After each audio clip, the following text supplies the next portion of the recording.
Bismillahirrahmanirrahim. Selamat datang di My Fall Channel. Maka pembahasan pada saat ini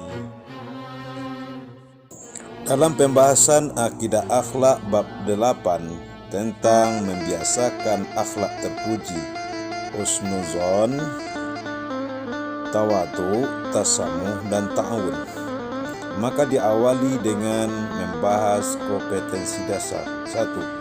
Menghayati sikap husnuzon, tawadu, tasamuh, dan ta'awun sesuai dengan ketentuan Islam.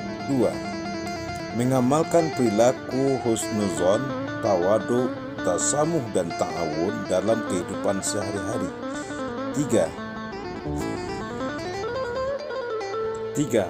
Memahami pengertian dalil, mengkomunikasikan dampak positif penerapan perilaku husnuzon, tawadu, tasamuh, dan ta'awun dalam kehidupan sehari-hari.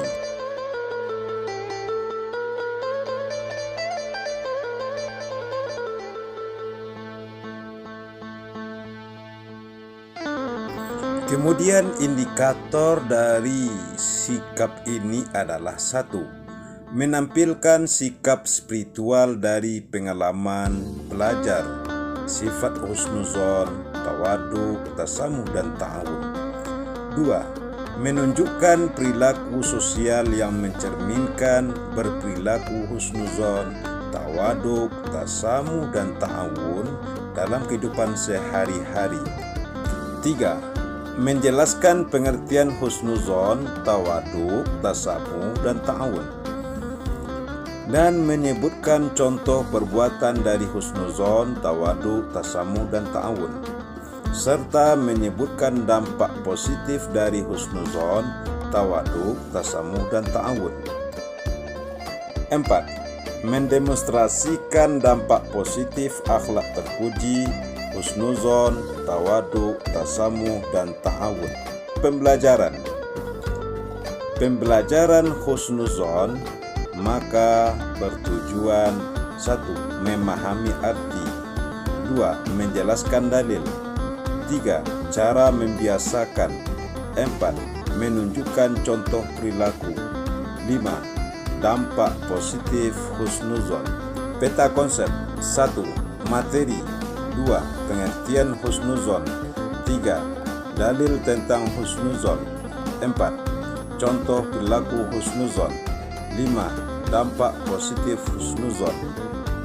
6. Cara membiasakan husnuzon.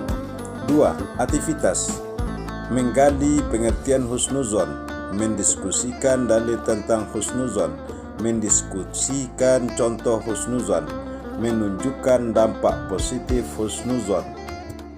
6. Menjelaskan cara membiasakan husnuzon.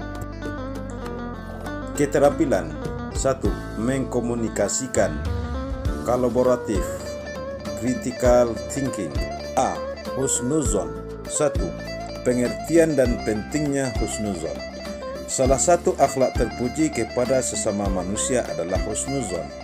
Secara bahasa, berasal dari bahasa Arab, husnu yang artinya baik, dan zon berarti dugaan, sangkaan, dan keyakinan.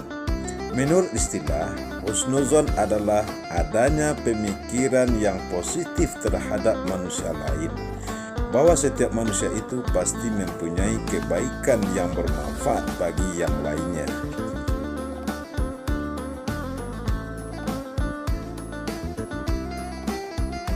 2. Hukum husnuzon kepada sesama manusia. Dalam dalil-dalil Al-Quran dan hadis diterangkan beberapa hukum berprasangka atau zon, yaitu dalam Al-Quran surat Al-Hujurat surat ke-49 ayat 12. Ya ayyuhallazina amanu jtanibu katsiran minaz-zanni inna ba'daz-zanni ismun.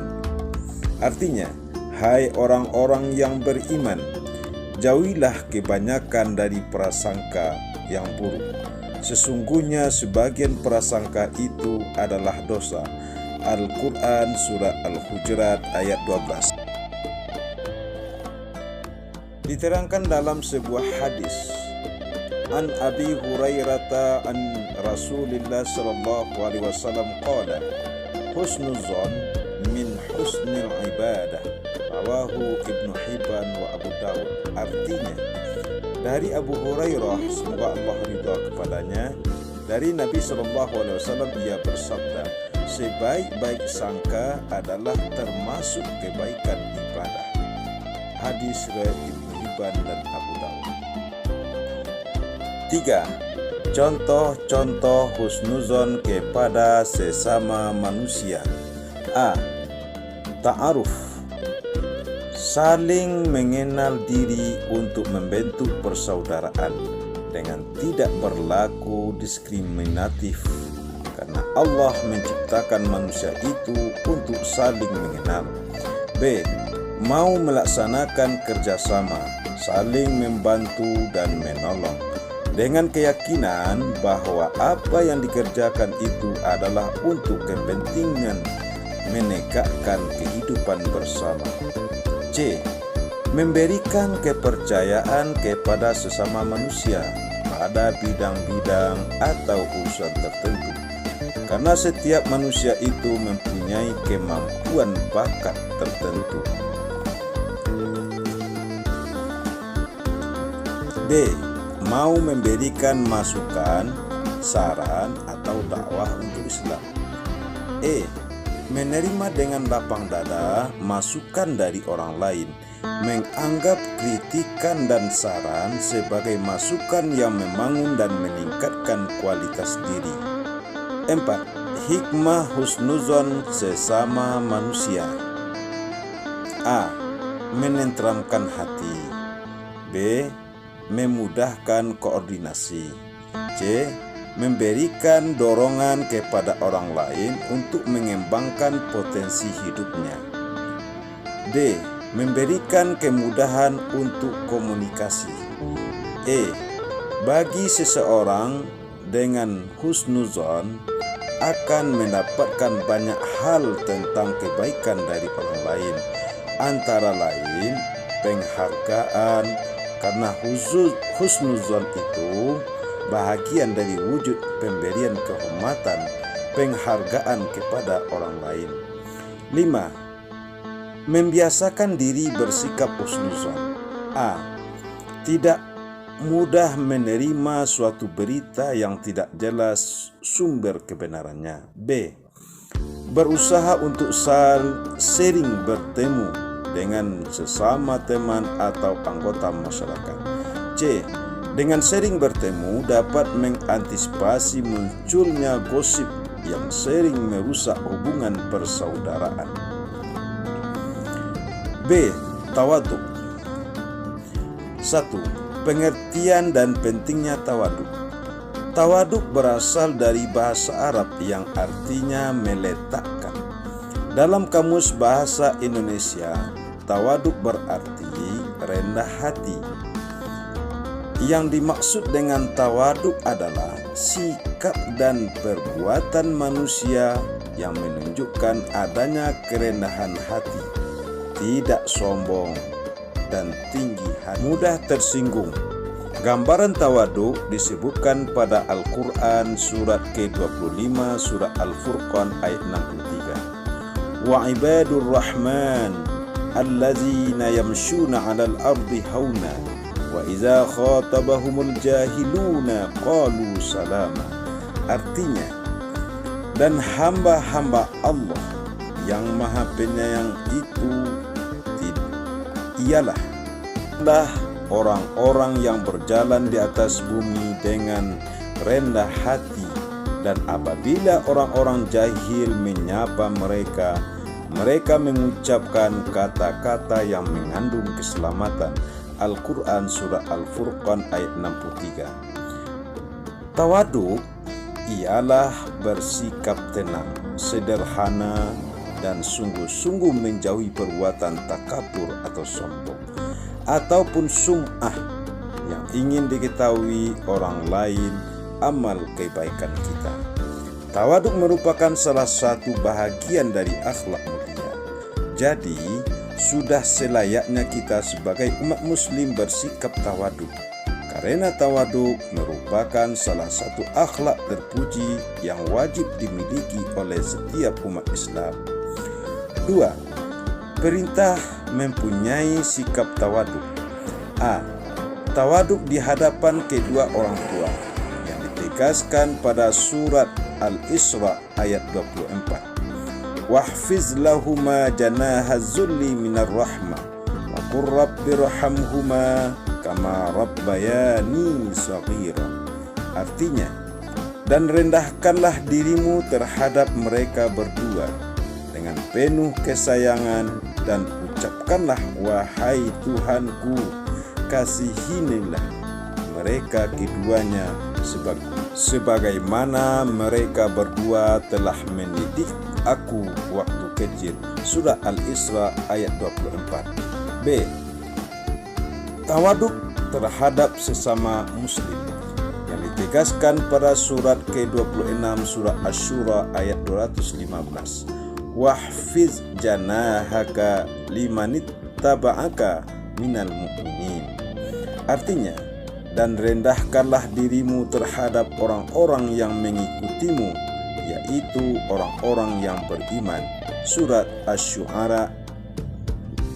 C. Tawaduk di saat dalam pergaulan, sebagaimana disebutkan dalam surat ke-31 surat Luqman ayat 19. Waqsid fi masyika waqdud min sautika inna angkaral aswati la sautul hamir. Artinya, dan sederhanakanlah dalam perjalananmu dan lunakkanlah suaramu, sesungguhnya seburuk-buruk suara ialah suara keledai. Luqman ayat 19. 3. Bentuk-bentuk dan contoh tawaduk. Berikut beberapa contoh ketawaduan Rasulullah SAW. A. Anas radhiyallahu anhu, jika bertemu dengan anak-anak kecil maka selalu mengucapkan salam pada mereka. Ketika ditanya mengapa ia lakukan hal tersebut, ia menjawab, aku melihat kekasihku Nabi Muhammad SAW senantiasa berbuat demikian. Hadis riwayat Bukhari dalam kitab Fathul Bari. B. Dari Anas, dia telah berkata, Nabi SAW memiliki seekor unta yang diberi nama Al-Adba, yang tidak terkalahkan larinya. Maka datang seorang Al-Arabi dengan untanya dan mampu mengalahkan. Maka hati kaum muslimin terpukul menyaksikan hal tersebut, sampai hal itu diketahui oleh Rasulullah. Maka beliau bersabda, menjadi hak Allah jika ada sesuatu yang meninggalkan diri di dunia ini, pasti akan direndahkannya. Hadis riwayat Bukhari dalam kitab Fathul Bari. C. Dari Abu Sa'id Al-Khudri, ia pernah berkata, jadilah kalian seperti Rasulullah.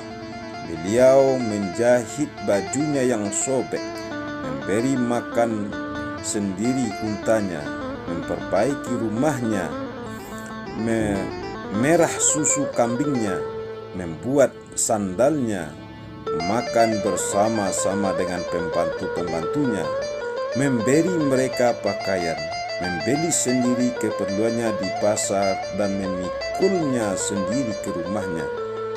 Beliau menemui orang kaya maupun orang miskin, orang tua maupun anak-anak, mengucapkan salam terlebih dahulu pada siapa yang ia berpapasan, baik orang tua maupun anak-anak, kulit hitam, merah maupun putih, orang merdeka maupun hamba sahaya, sepanjang termasuk orang yang suka sholat. Sikap tawaduk seseorang dapat dilihat dari perilakunya sehari-hari. Adapun bentuk-bentuk perilaku tawaduk seseorang antara lain: A. Menghormati orang yang lebih tua atau orang yang lebih pandai daripada dirinya. B. Sayang kepada yang lebih muda atau lebih rendah kedudukannya. C. Menghargai pendapat atau pembicaraan orang lain. D. Bersedia mengalah demi kepentingan umum. E. Santun dalam berbicara kepada siapapun. F. Tidak suka disanjung orang lain atas keberhasilan yang dicapai. 4. Dampak positif membiasakan sikap tawaduk. A. Menimbulkan rasa simpati pihak lain sehingga suka bergaul dengannya. B. Akan dihormati secara tulus oleh pihak lain sesuai dengan nalurinya bahwa setiap manusia yang ingin dihormati dan menghormati. C. Mempererat hubungan persaudaraan antara dirinya dan orang lain. D. Mengangkat derajat dirinya sendiri dalam pandangan Allah maupun sesama manusia. 5. Upaya membiasakan diri bersikap tawaduk. A. Menyadari sepenuhnya bahwa setiap manusia mempunyai kekurangan dan kelebihan yang berbeda. B. Berusaha untuk mengendalikan diri agar tidak menampakkan kelebihan yang dimiliki. C.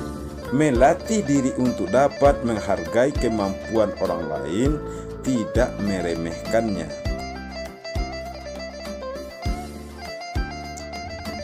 Tujuan pembelajaran tasamuh ini adalah 1. Memahami artinya, cara membiasakan tasamuh, dampak positif tasamuh, menjelaskan dalil serta menunjukkan contoh perilaku tasamuh.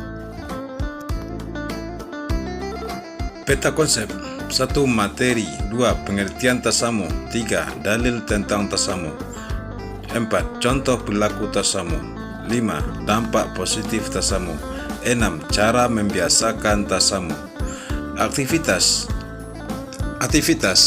Mengenali pengertian tasamuh, mendiskusikan dalil tentang tasamuh, mendiskusikan contoh tasamuh, mengerjakan dan memahami dampak positif tasamuh, serta membiasakan sikap tasamuh dalam kehidupan sehari-hari. Keterampilan, communication, kolaborasi, critical thinking, kreatif dan creativity.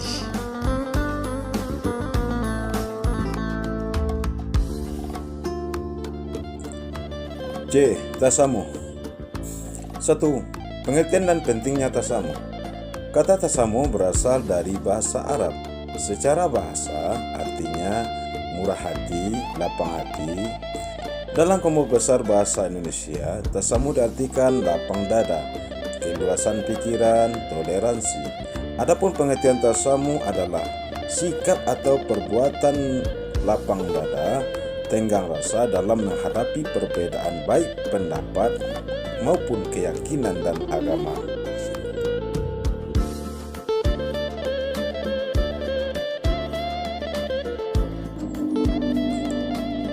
Dua. Dalil tentang perintah tasamuh. Dalam surah Al-Kafirun ayat 1-6.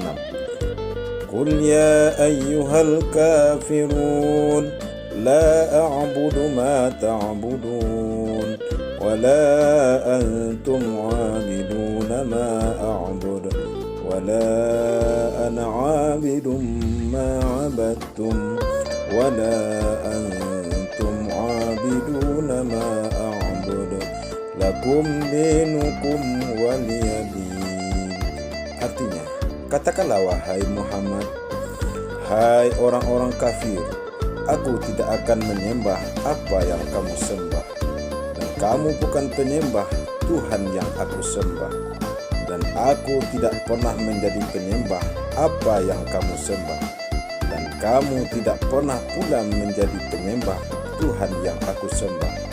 Untukmu agamamu dan untukku agamaku. Al-Kafirun 1-6. 2. Dalil tentang tasamuh terdapat dalam surah Ali Imran ayat 20.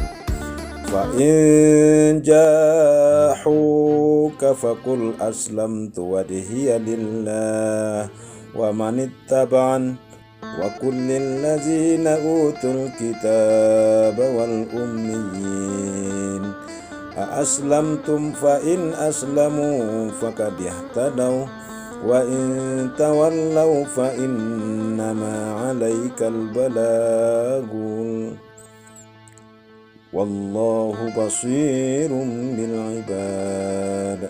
Artinya, kemudian jika mereka berdebat dengan kamu tentang kebenaran Islam, maka katakanlah, aku menyerahkan diriku kepada Allah, dan demikian pula orang-orang yang mengikutiku, dan katakanlah kepada orang-orang yang telah diberi Alkitab dan kepada orang-orang yang ummi, apakah kamu mau masuk Islam? Jika mereka masuk Islam, sesungguhnya mereka telah mendapatkan petunjuk.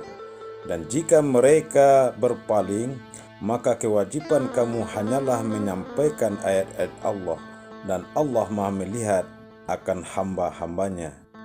3. Bentuk-bentuk tasamuh. A.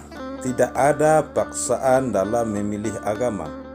B. Tidak memaksakan kepentingan dan keinginan. C. Menghormati dan menghargai perbedaan. Perilaku yang mencerminkan sikap tasamuh. A. Tidak memaksakan agama kepada orang lain. B. Tidak menghalangi hak orang lain walaupun dalam perasaannya terdapat rasa benci karena akhlaknya yang tercela. C. Menghormati dan menghargai perbedaan. D. Memberi kesempatan orang lain untuk melaksanakan tugas kewajiban menurut keyakinan walaupun terdapat perbedaan.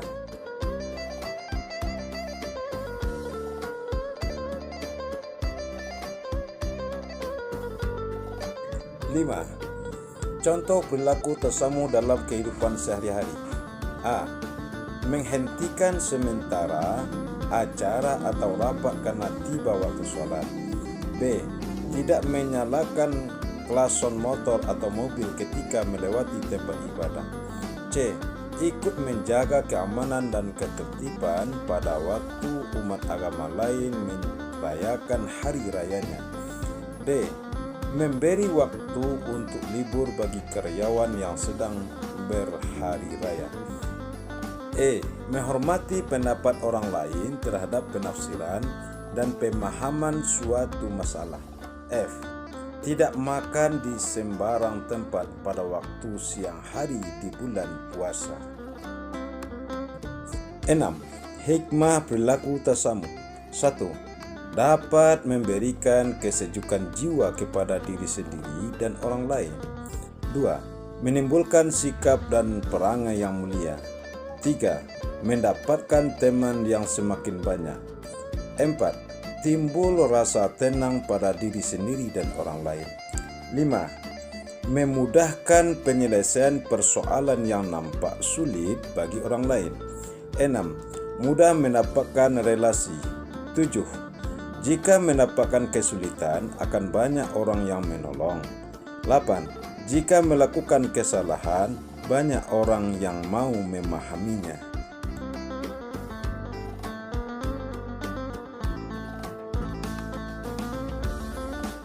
7. Upaya membiasakan diri bersikap tasamuh. A. Memahami jalan pikiran orang lain atas perbuatan yang dilakukan. B. Menghargai dan menghormati hak-hak orang lain. C. Mencoba mengetahui lebih mendalam atas perbuatan orang lain terhadap kita. D. Berusaha lebih teliti melihat perbuatan sendiri. E. Senantiasa mengevaluasi diri hingga tahu akan kekurangan diri sendiri untuk diperbaiki dan mau menghargai orang lain.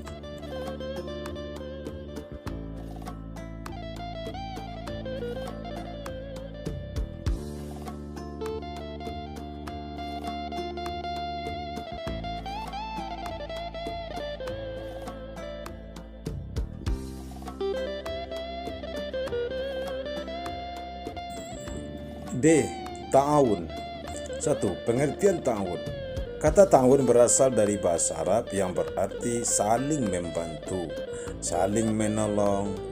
Menurut istilah, ta'awun adalah sikap atau perilaku membantu orang lain. 2. Dalil tentang perilaku ta'awun, yaitu dalil nakli yang berasal dari Al-Quran dan hadis yang menjadi dasar dari pelaksanaan ta'awun. Salah satunya terdapat dalam surah Al-Quran, surah Al-Ma'idah ayat 2. Wa ta'awanu 'alal birri wat taqwa wa la ta'awanu 'alal ismi wal udwan. Artinya, dan tolong menolonglah kamu dalam perkara kebaikan dan ketakwaan, dan janganlah kamu tolong menolong dalam perkara dosa dan permusuhan. Tolong menolong ditujukan kepada semua manusia, tidak harus dengan sesama muslim saja. Dalam seluruh aspek, jika dengan non-muslim harus dibatasi. Tidak ada kerjasama tolong menolong dalam hal akidah dan ibadah. 3. Bentuk dan contoh ta'awun. A. Meringankan beban hidup orang lain. B. Menutupi aibnya. C. Memberi bantuan kepada seseorang. D. Mengunjungi orang lain yang sedang sakit atau menerima suatu musibah. 4. Dampak positif membiasakan sikap ta'awun. A. Terpenuhinya kebutuhan hidup berkat kerjasama. B. Membuat tugas yang berat menjadi ringan. C. Terwujudnya persatuan dan kesatuan. D. Menimbulkan rasa simpati. 5. Upaya membiasakan bersikap ta'awun. A. Menyadari bahwa setiap manusia itu mempunyai kelebihan dan kekurangan. B. Menyadari bahwa kondisi manusia lemah dan tidak bisa hidup sendiri. C. Membiasakan mengedepankan kepentingan bersama tanpa harus mengorbankan kebutuhan diri sendiri. D. Membiasakan melihat potensi diri, baik dari segi keilmuan maupun materi sebagai bahan mewujudkan kebersamaan. Demikianlah pembelajaran kita tentang membiasakan akhlak terpuji, husnuzon, tawaduk, tasamuh, dan ta'awun. Semoga menjadi pembelajaran bagi kita dan bisa kita hafal. Dan kita sudahi. Assalamualaikum warahmatullahi wabarakatuh.